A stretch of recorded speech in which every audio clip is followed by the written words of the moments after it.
Paramashivoham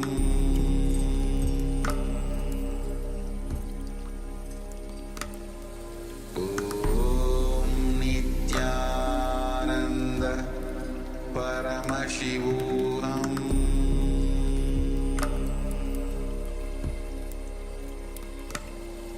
Om Nithyananda Paramashivoham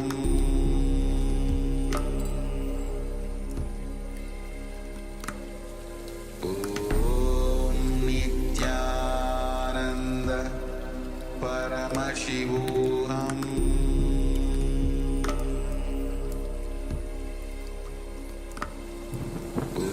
Om Nithyananda Paramashivoham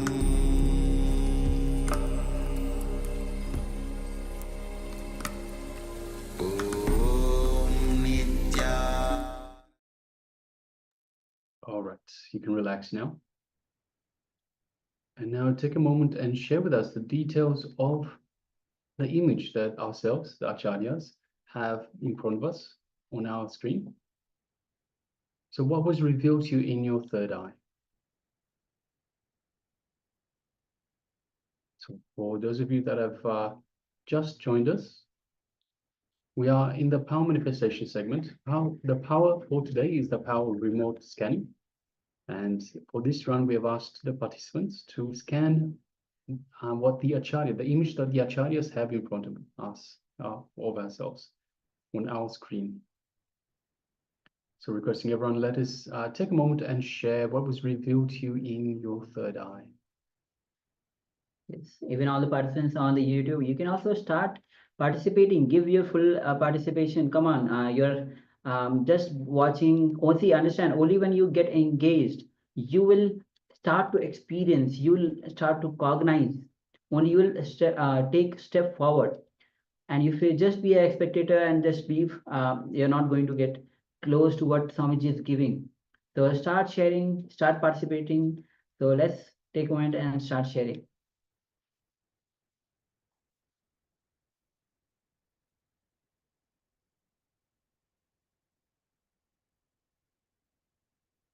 And do not think that, oh, if I share this, no, it is going to be wrong and everybody will see. Don't bother about anything. It is Swamiji who is manifesting through you. So whether it is right, wrong, it is Swamiji's glory. So just drop all your self-doubt, self-hatred and self-denial. Drop all your confusions and just share.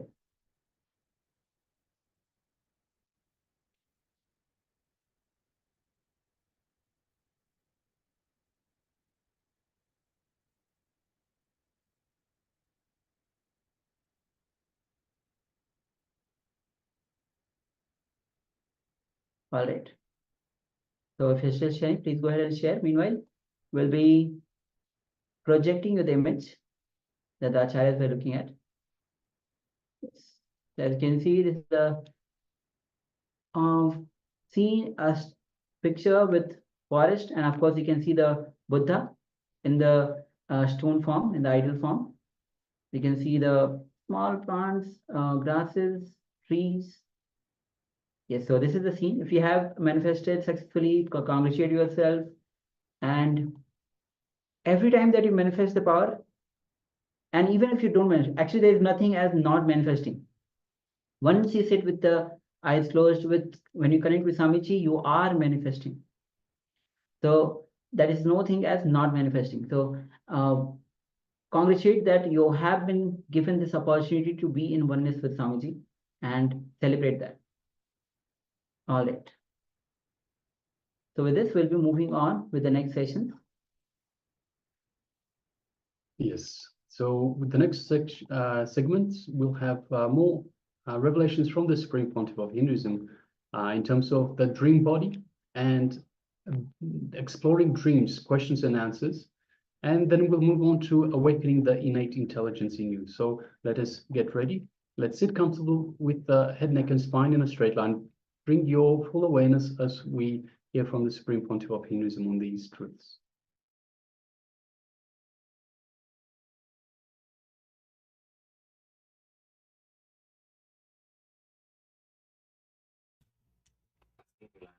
what is dream, how it comes.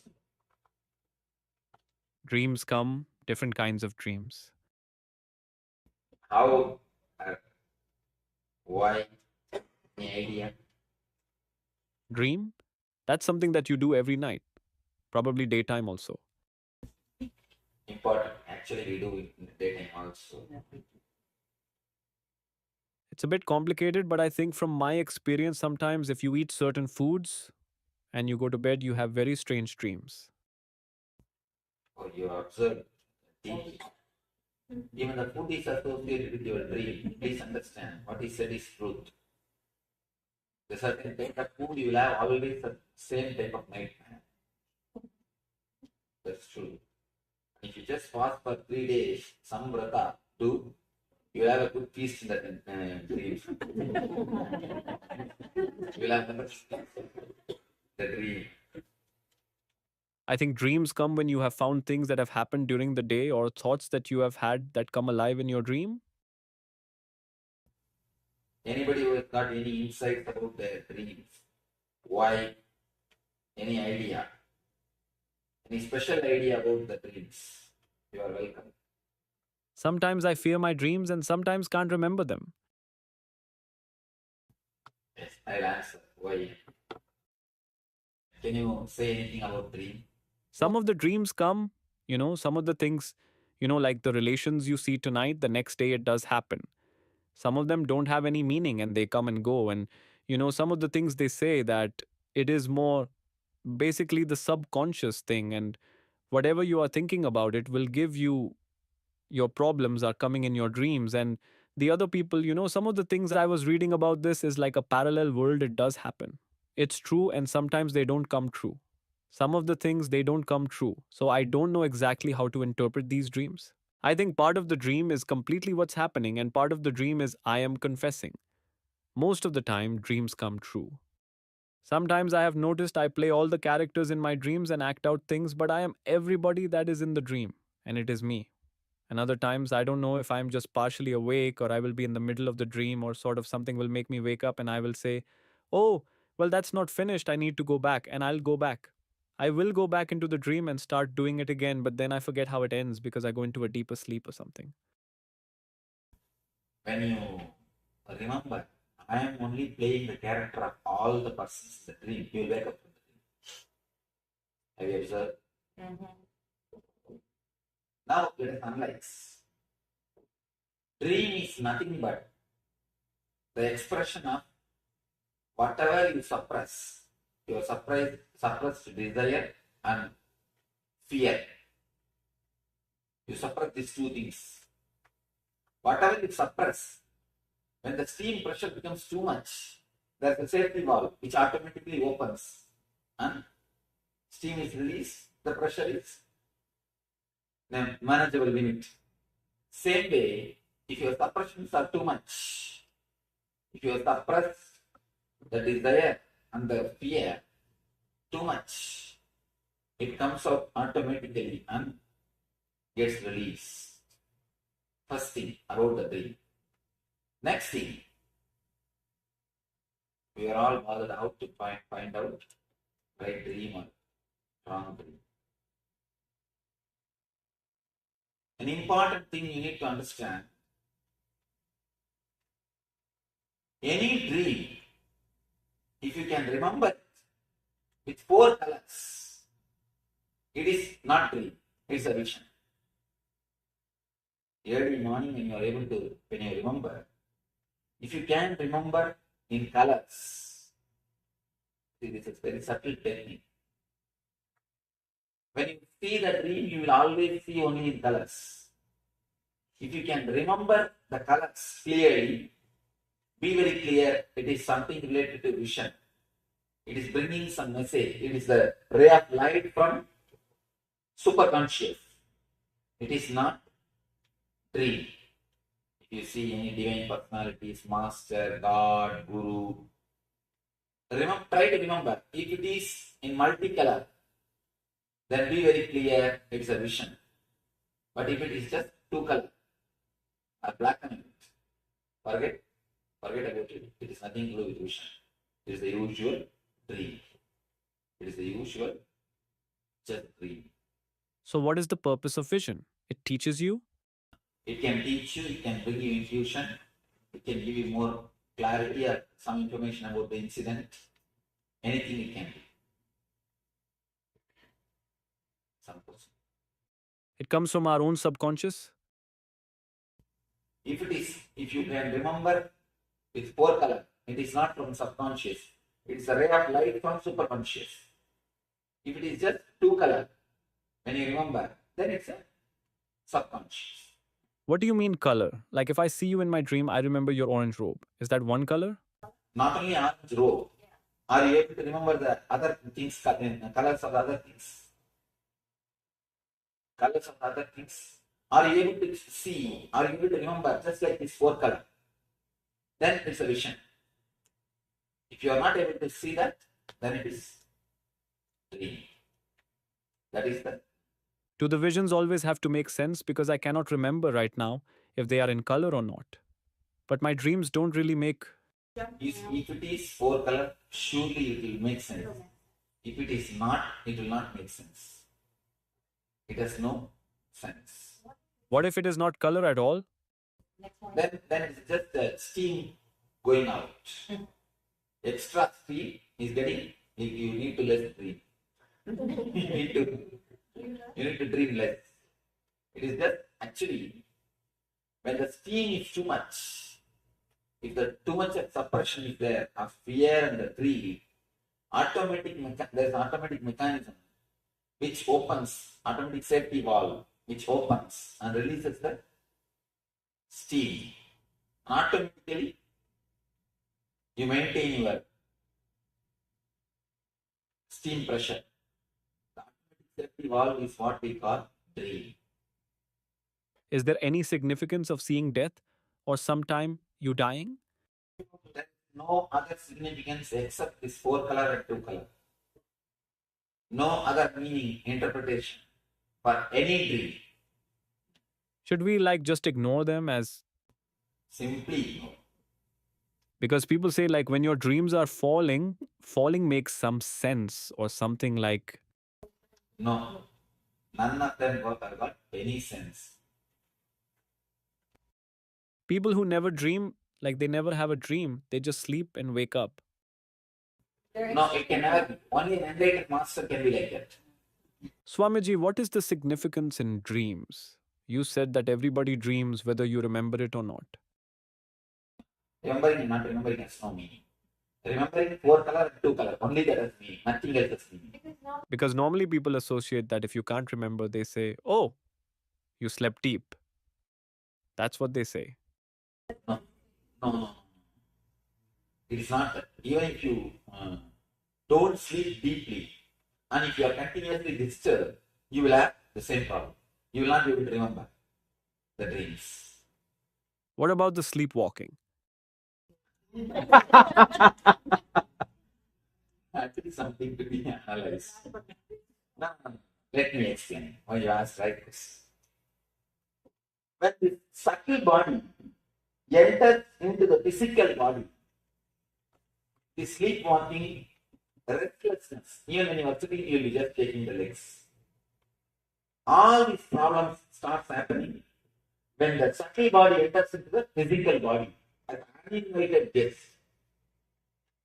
Many times, the subtle body just walks into these 2 bodies. When it walks into the waking body, then it starts creating trouble. You see, sometimes you will have a nightmare, get up, and you will see still the heart is beating and sweating. And the same way, if the subtle body enters into the causal body, it enters into the causal body after some time. If it enters into the causal body, it causes insomnia. You will be lying in the bed, rolling. You will never sleep. You will never sleep. You will be just rolling on the bed. So whenever the waking body enters into these 2 bodies, it creates this type of problems. Settling up here, and when I got home, I thought I should be able to fall asleep well. But instead, I thought I would be exhausted, and I didn't feel exhausted. But it was like this. I couldn't sleep all night, even though it was so late. And I was so tired from, working a long day. Standing up. You have done ASP? Mm-hmm. And in the ASP, I speak about the second layer energy. Do you remember? When you work beyond your capacity, whenever the emergency things are done, the second layer energy opens. If you have a deep love or desire, then again the second layer energy opens. If you do some service with a deep love for me, it has to be done. It has to be done. I cannot use the excuse that I have to do. When you see, when you have the excuse, oh dear, Santa, Shantipai, I'll come tomorrow, Santa Reddy, I'll come tomorrow. Then first layer energy over. But when you decide, no, I will do something. I have to do. Then naturally, second layer energy opens. That is what you feel. Even after going to the house, you don't feel sleep. What about the recurring dreams that come back? Come back again and again? If you see them in color, again they have some meaning.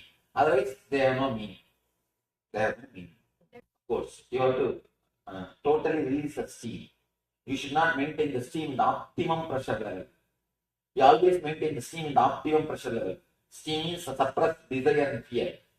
That is why you are in sickness. Better open the safety valve once for all and let the steam go out. We will be doing that. Today we will be doing the technique to open the safety valve. Swamiji, you said we will move in sleep or when we are awake. And even anytime, the subtle body actually enters into the physical body by force. See, the subtle body enters into the physical body by force. It means the physical body also don't have so much awareness. It gives place. So people that bite their nails all time, is it the same thing? But what causes that to happen? Like, what are the some things that cause them? Suppress, that's the one to see that suppression, suppress desire and the fear. If it becomes too much, it is just on the verge level. Any moment you can become this or that. That is the thing which keeps you in the restless. Swamiji, whenever I have a bad dream, why is it that when something undesirable is about to happen, I am able to realize it as a dream and I can either stop that from happening or I wake up? If some bad is going to happen in the waking state, it comes in the dream. You mean? No, when I am dreaming, if something bad like I'm about to fall off a cliff or whatever, in the peak of greed, in the peak of desire, and the peak of fear, you wake up. Because desire and fear brings you to your consciousness, brings you to the present moment. The moment you come to the present moment, you wake up. And many times people come and tell me, I had such wonderful dreams on. I was seeing that person whom they want to see. Suddenly they wake up. They come and compare, oh, I wake up. Why some dreams come true, some don't come true? That's what. If you can remember in the fourth color, it will come true. Otherwise, it won't come true. It will never come true. Any two-color dream will never come true. You can do research on your dreams. Yes. Sometimes you do have a dream that you like and you want to continue. That is not. You see, that's what the deep desire or the deep fear will bring you to the present moment. The moment you come to the present moment, you are away. You are out of the dream. So you were just saying the deep desire and greed.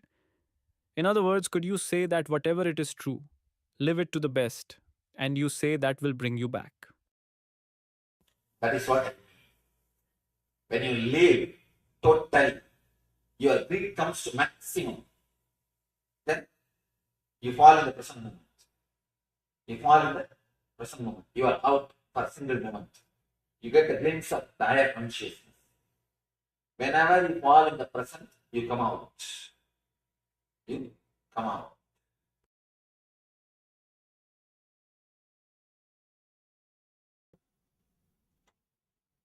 We will enter into the second session, which is related to dream body, which is subtle body. Let you understand few things. Whatever you suppress, whatever you wanted to happen, and whatever you don't want that to happen, whatever you want to happen, whatever you think that it should happen, whatever you think it should not happen, both happens in the dream. Whatever you think you want to happen, the desire, the greed, whatever you think it should not happen, the fear which you suppress, both comes up in the dream.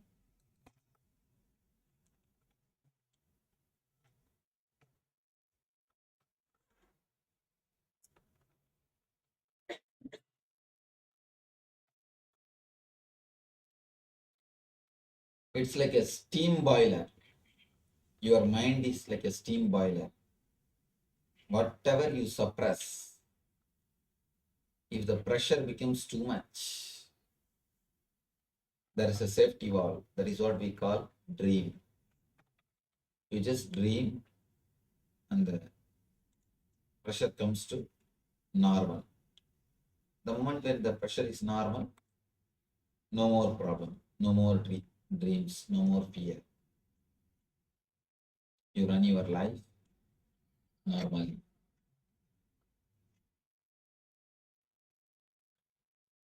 This is the way basically we dream. This is the way basically dreams happen. There is one more thing. If just dream comes and goes, there will be no problem. But this dream body doesn't keep quiet. If dream comes only in that time, in a particular time, if your dream body is active and your extra steam or extra pressure is released, as long as that happens, no problem. Things go very smoothly. But it is not that only this happens. Something more happens. There starts the whole trouble. This dream body unnecessarily starts entering into the waking body and deep sleep body. When the dream body unnecessarily enters into the waking body, that is the time you get restlessness. You will be sitting physically in one place, but mentally you will feel deeply restless. It will be moving here and there, here and there, here and there, this side to that side, here and there. Second thing, the deep sleep, the subtle body, when it enters to deep sleep, the causal body, that is the time you get insomnia. You will be lying, but you will not be able to sleep. Continuously, you will be thinking. The other day, I read a quotation in the car. Here, all sorts of weird quotations they write in the car. I never suffer by insomnia because I enjoy every minute of it. I think the guy not only is having insomnia problem, must be having insanity.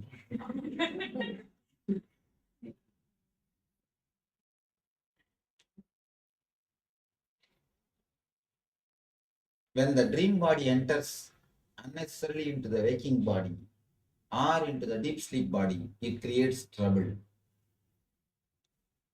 And when it enters inside the waking body, that is what we call restlessness. A deep restlessness is created because of this waking body entering into the dream body, entering into the waking body, subtle body entering into the physical body. One more thing happens, the daydreaming. Daydreaming is nothing but subtle body entering into the dream level, the subtle body entering into the physical level, physical body. When you are sitting, but your mind will be somewhere wandering, somewhere dreaming, almost as it is now.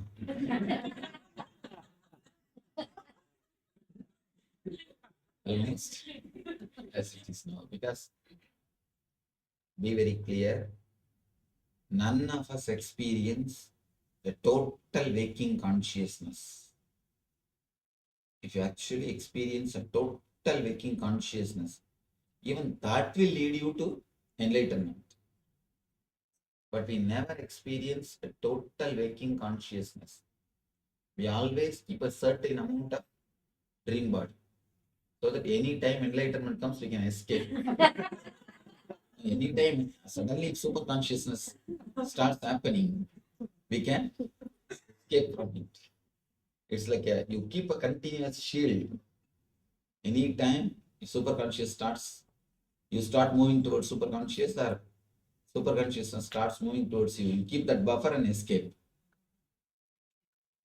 Continuously, one portion of you goes on thinking, daydreaming. If the height of the daydreaming is too much, then depth of the night dreaming also will be too much. The amount which it interferes with the physical body, the same amount it will interfere the deep sleep level. If you have too much of daydreaming, you will naturally have too much of night dreaming. Only these two, three important things, if you know about the dreams, that's enough. First thing, verify whether it is color or black and white. Whenever you want to know the meaning of the dream. If it is 4 color, understand, then it is a dream from superconscious, dream from samadhi, not from conscious or deep sleep. Whenever it is just a 2 color, you don't remember the dream at all.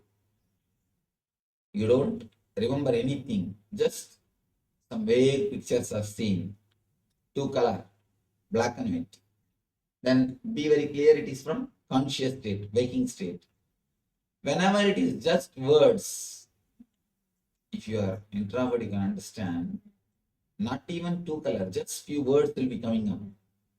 You will be dreaming in words. Whenever it is words, it is just from causal body. You need little more sleep, that's all, nothing else. You need little more sleep. Don't bother at all about that type of dreams. These 2 dreams has no base. There is nothing to know, nothing to bother. Only these 4 colored dreams has got some meaning in your life. These 4 colored dreams has got some vision, some intuition in your life. One more thing. Can we sleep without dream? Yes, we can. And that is one of the healthy way of how to be.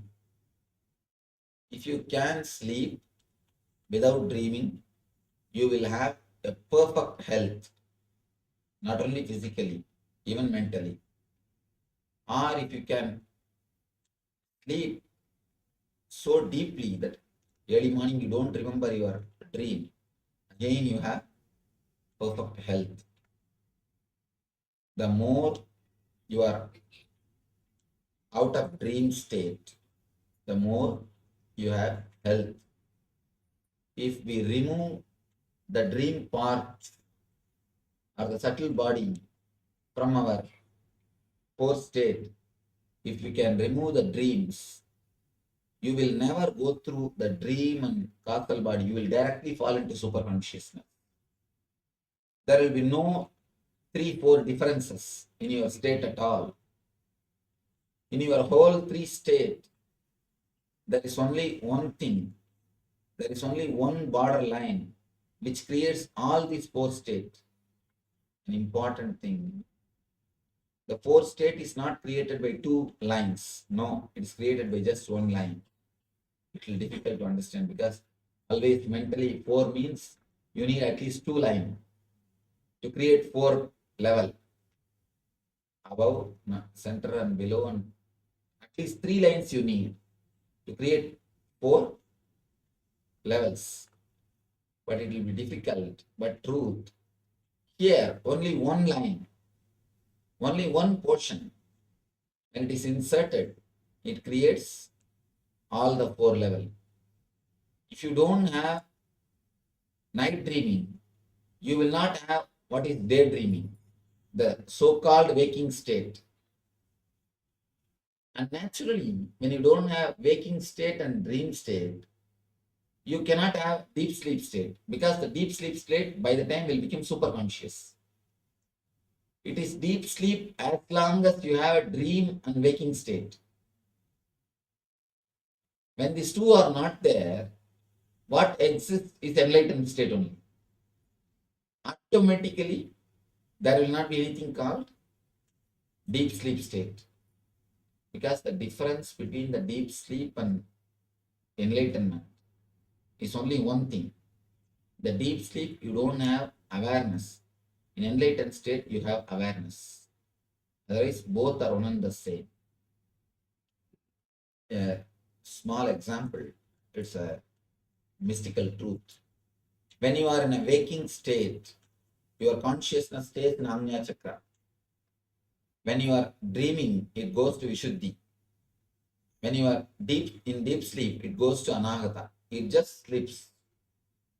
That is why you can never sleep if your neck is straight. Even lying on your bed, just keep your neck straight. You can never fall asleep. Unless you relax your neck, you can never fall asleep. And if you relax your neck, you don't have to do anything. Now itself you will fall asleep. If you relax your neck, immediately you will fall asleep here itself. If you don't relax your neck, even in the deep sleep state, even if you lie down, you can't fall asleep. You will not be able to sleep. Deep sleep state, it goes to Anahata. And just a small turn, Anandagandha, is the area where Anandagandha Chakra is there. In the enlightened state or Samadhi state, it goes to Anandagandha. That's all. Very small turn. From here it goes to Anahata, here Anandagandha. That's all. Anandagandha is what we call, of course, if you are a healer, you know what is Anandagandha. It's one space, one chakra, where all the 7 chakras collapse. If you fall into Anahata, you will sleep. If you fall into Anandagandha, you will meditate. That's why so many people, they feel like sleeping when they go into meditation. Somebody was asking, I felt like continuously yawning. So, when you travel towards sleep and meditation, sleep and enlightenment, majority distance is same. For example, from here, if I go up to the door, majority distance is same. Only 3 steps. If I take that side, I'll go through that gate. If I take this side, I'll go through this gate. Just like that. From here to there, from here to Anahata, the distance is same. If I take 3 steps towards Anahata, I'll fall asleep. If I take 3 steps towards Anandagandha, I'll fall into Samadhi. I'll fall into enlightenment. I'll fall into meditation. There is no much difference. That is why whenever you meditate, you feel like sleeping. Because the root is one and the same. How to go beyond dreams? How to release the pressure?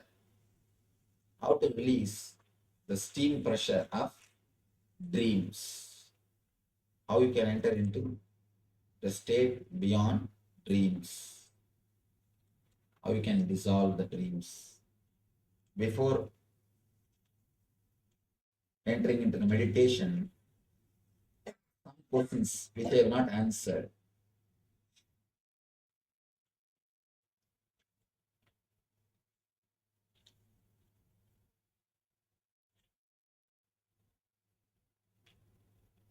some questions worthy of answering. I'll try to.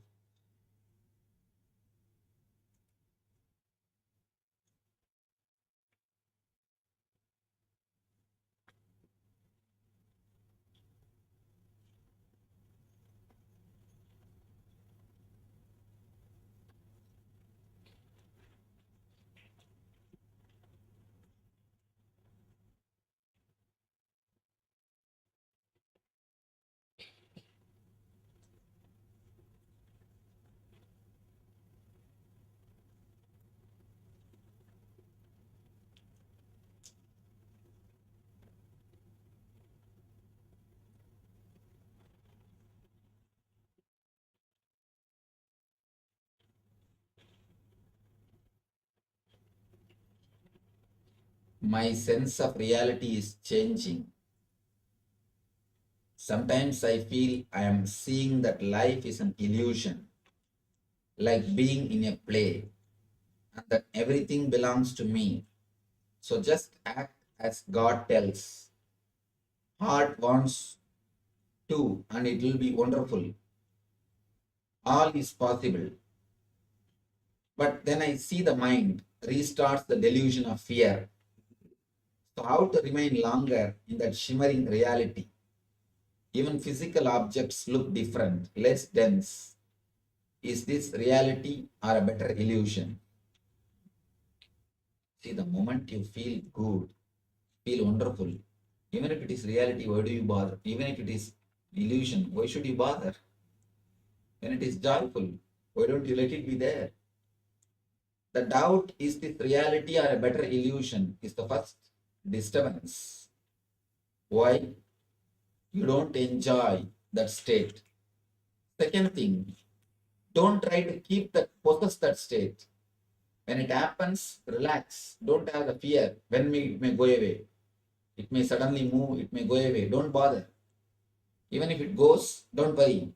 Will it go or will it stay? Relax. You will see that it will start staying in you.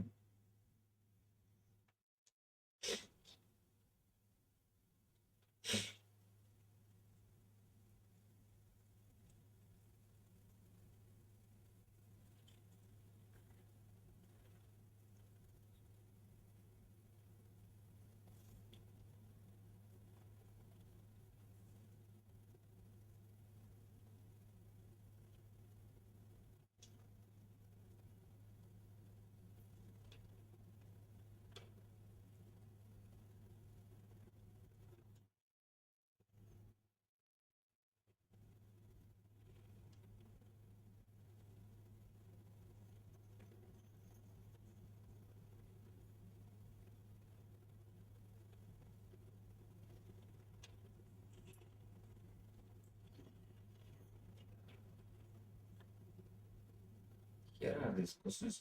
Sometimes I wonder, how do these people live with their head and logic? See, the same question, the question starts with one logic, by the time it comes to an end, the logic turns and they contradict themselves. I'm surprised. There are few questions. You can't answer that question. You have to answer the questioner himself.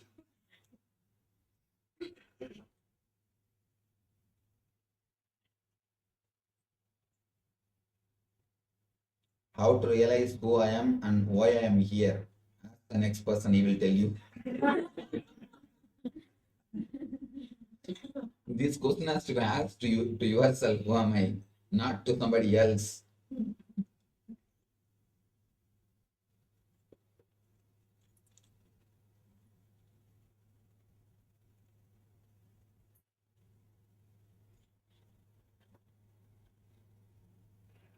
Usually I have no dreams, but recently I had very distressing dreams.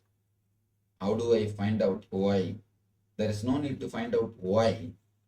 Find out how to come out, how to stop having the dreams with so much of stress. Now we will be doing a meditation to reduce the steam pressure in the dream body. to reduce the steam pressure in the dream layer.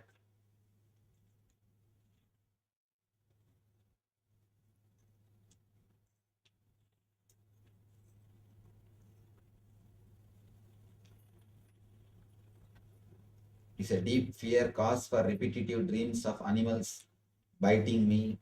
Yes, that is true. It's a deep fear only creates a repetitive fear. Animals biting you.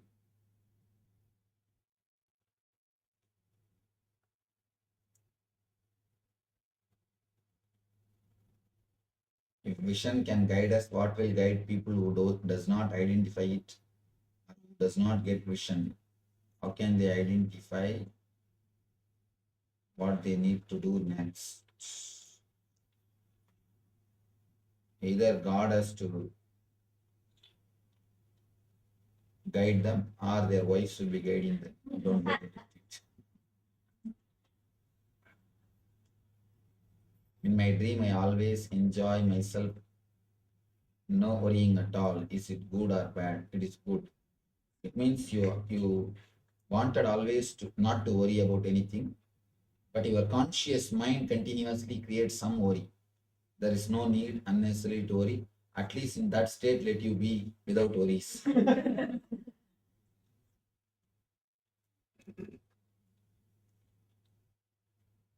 If our waking life is also a dream, then are all these people just illusions, including you? Yes.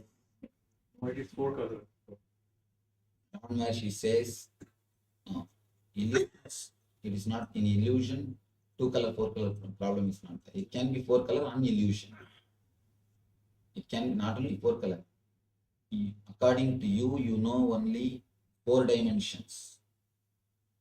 4 dimensions. Just understand length, breadth, depth, time and space. That's all. Only the 4 dimensions you know. According to mystics, there is a 10 dimension. 10 dimension. For example, you can leave the length of this mic and breadth of this mic and just teleport the depth of this mic from here to here. Length and breadth will be here, just depth can be teleported. It means you will put your hand, nothing will stop your hand, but you will see the mic form. Nothing will stop your hand. And you can leave the depth and just teleport length and breadth. Nothing will be seen. If you put your hand, it will hit. Something will be stopping you. So there are 10 dimensions. You know only 4 dimensions. That is what you call reality. It is not reality. Reality is 10 dimensional. It is Dasamasthana. In Upanishads, they speak about Dasamasthana. There are multi-dimensions which you do not know to the reality. You know only this 4 dimension. So understand, surely including me, as you understand, is just a dream. Ramana Maharshi says, somebody goes and asks Ramana Maharshi, including you is a dream, then how seeing you helps us? Then what is the use of seeing you? Ramana Maharshi says, if you see a lion in your dream, you just wake up from the dream. Just like that, when you see me in your dream, you wake up from your dream. If you see me in your waking state, it's like a simha sopana. You are made to wake up from this state. Seeing the master in the waking state wakes you up from the waking state. You move to the superconscious state.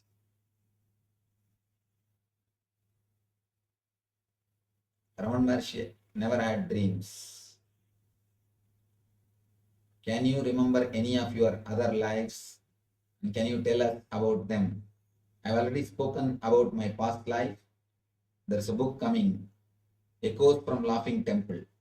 Read that, you will have a clear detail.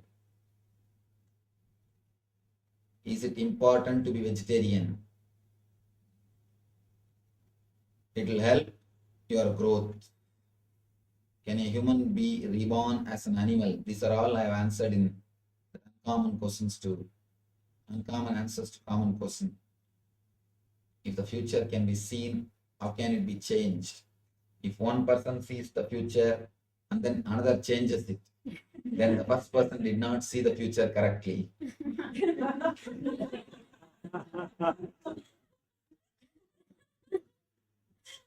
Future, as on now, see, future means you project from the past actually. If you just see somebody's past, almost you can identify his future, how it will be. Because future means you don't create from somewhere else. You create the future from the same stuff which you call as past.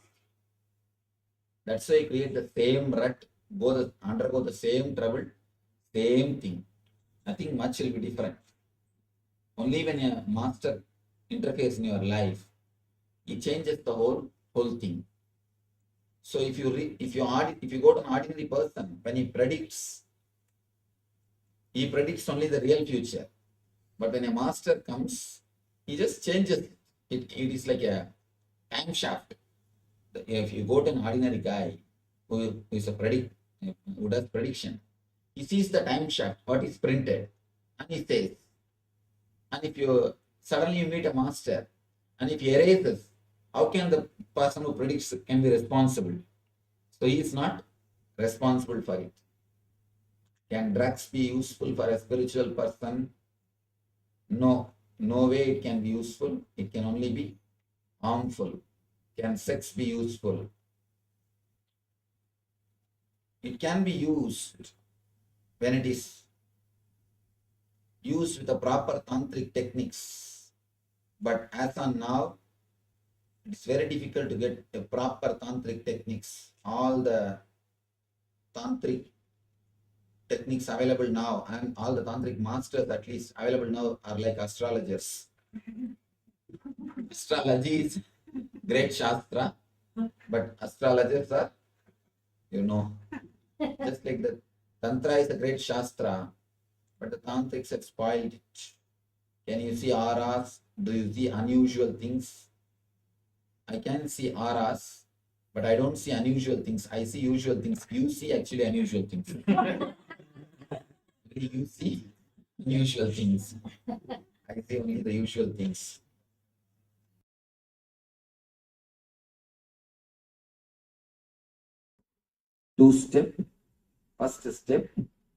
First step which you need to understand, tensing and cleansing. By tensing, you are cleansing toxins and energy clouds. Next thing, by inhaling and exhaling, breathing through every part of your body, you are awakening the innate intelligence of body. You are awakening innate intelligence of your physical system. Close your eyes. First thing, this technique has to be done lying. In the second part, you will lie down. First part, you can stretch your leg and sit comfortably.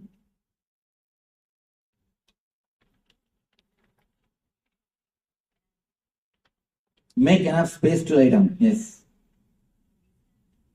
No. In NSP, you be standing. Na? In NSP for different purpose. The same technique for different purpose.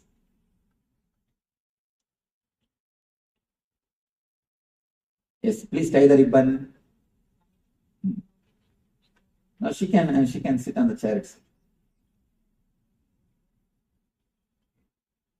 Anybody heart patient or underwent any surgery in last 3 months? What?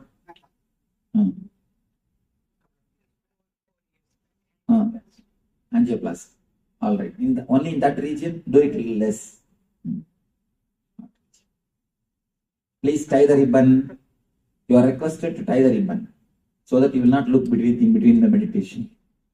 She is surprised why we asked to tie the ribbon. Number 7. Huh?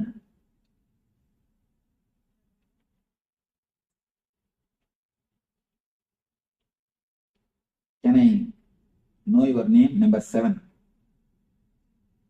Yes, you are number 7. Yes, first. Yes, can you pronounce your name? Cynthia. Okay. Cindy. All right. Cynthia, I can pronounce.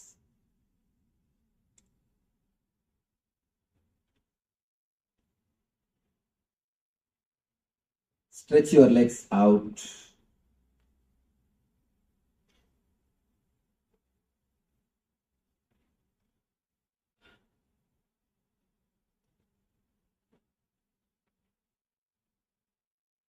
Start inhaling and exhaling as slowly as possible, as deeply as possible. Your inhaling and exhaling should happen throughout the body.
Nityanand परमशिवोऽहम्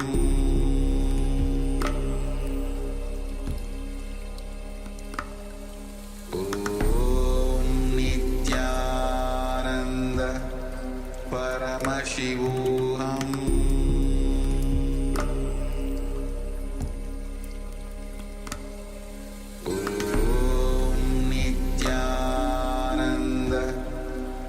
Paramashivoham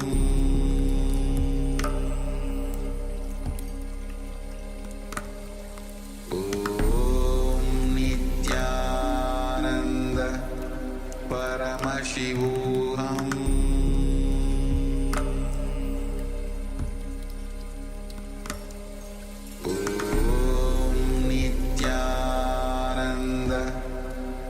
Paramashivoham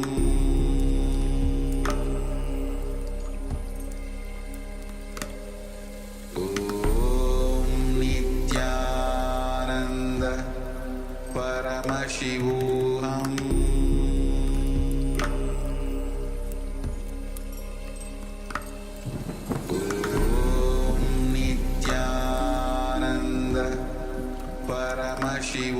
Om Nithyananda Paramashivoham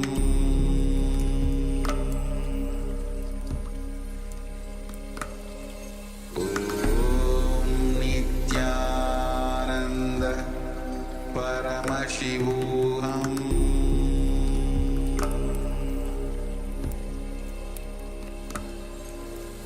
Om Nithyananda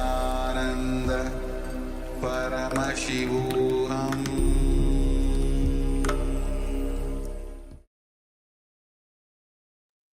Yes, you can relax from this meditation now. Just be seated, just be in the space of oneness, deep feeling with Bhagwan. Understand, only when you move towards the oneness, when you have that strong declaration to be in oneness with Swamiji, you move towards the reality, away from the dreams, and you just wake up from the dream. All right. So with this, we'll be moving on with the next, which is going to be the power manifestation.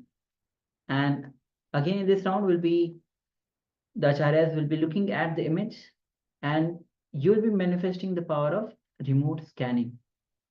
So start to scan the acharyas, as the acharyas will be looking at the image on their screen. Yes, and let's have everyone take part in the power manifestation this time. So requesting everyone, first of all, please come on camera, switch on your cameras and be available in the camera frame. And so for those of you that are not on camera, and let us all take part in this power manifestation. So every power manifestation is your connection to the divine. It is kindling this connection. It is getting this connection stronger, making it stronger. So as Swamiji beautifully tells us, we are divine beings having a human experience, not human beings having a divine experience. So this is very important that we understand. This is our reality. This is the true reality. This is who we truly are. Our true self is the divine self. This body that we are having it just for the purpose of this life. We are having it just like you would put on a cloth in the morning. You wake up, after the shower, you put on a cloth, you go outside and do whatever you need to do. It's in a similar way. We take this body, we are born here, and we take this body so that we can fulfill what we are here for, which is a superconscious breaker. So this body is our tool to achieve our goal. So let us understand that deeply. All right, so let us move on with the power manifestation. So this is the power of remote scanning. So you will be scanning the image that ourselves, the acharyas, will have on our monitor. So understand that it is through your connection to the divine, your connection to your true self, that these powers manifest.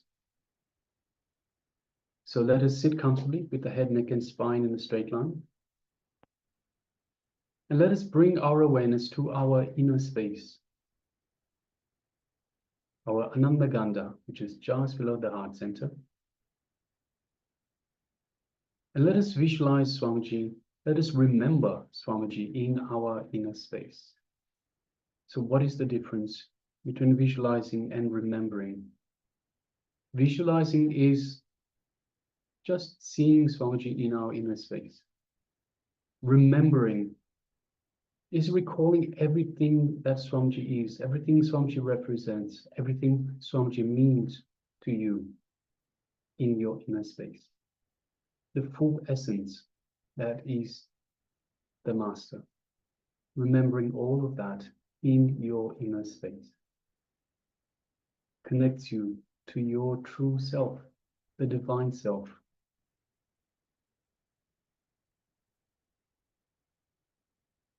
So let us bring our awareness to our inner space. Let us connect to the Master.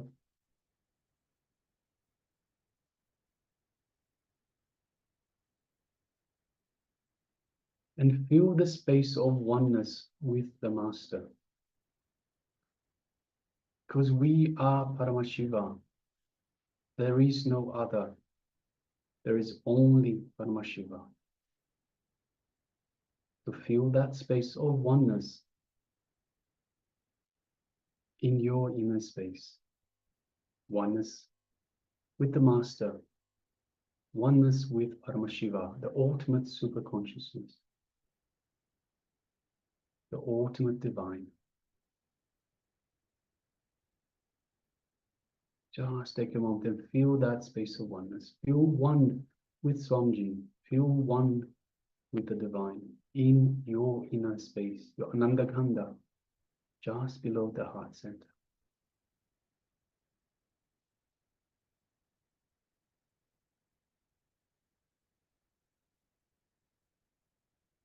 Now let us bring our awareness to the third eye, just between the eyebrows. And let us visualize Swamiji in our third eye.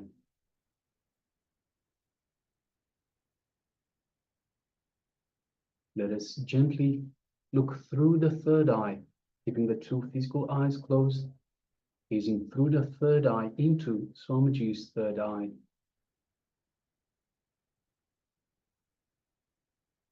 As we do so, we feel that energetic connection from the Master's third eye to our third eye. So go ahead and feel all of that. Feel a light build-up of energy in your third eye, your Anya chakra. The Swamiji is awakening and energizing your third eye.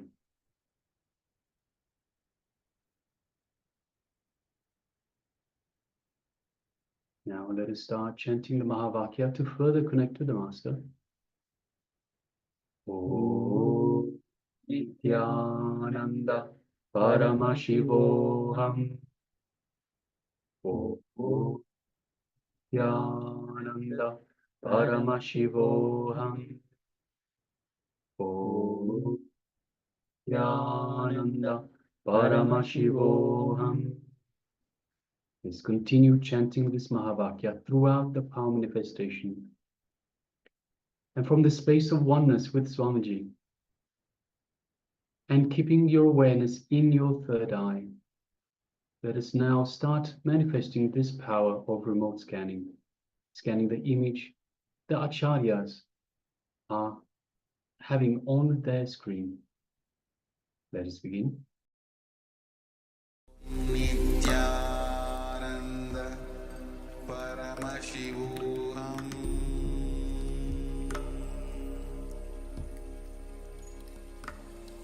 Om Nithyananda Paramashivoham.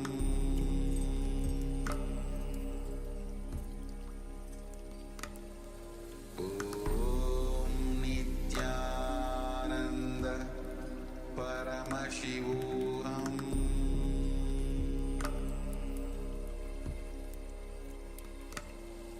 Om Nithyananda Paramashivoham.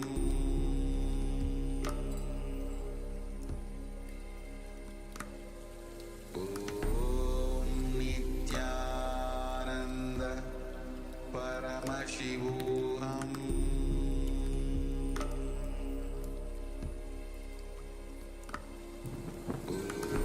Om Nithyananda Paramashivoham.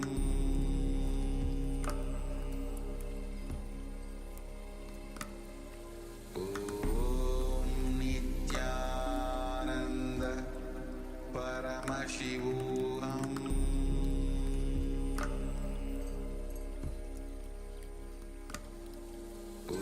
Om Nithyananda Paramashivoham.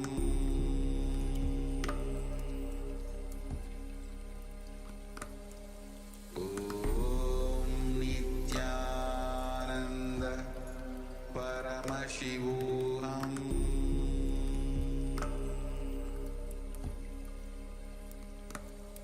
Om Nithyananda Paramashivoham. Om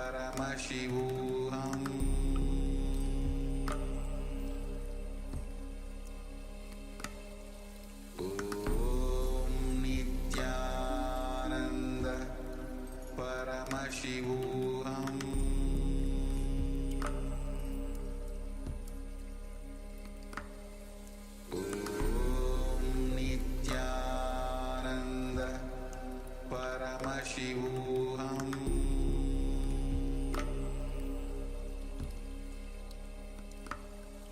Om Nithyananda Paramashivoham.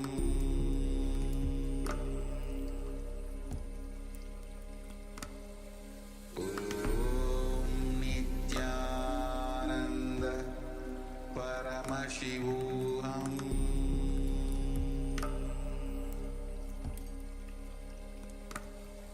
Om Nithyananda Paramashivoham.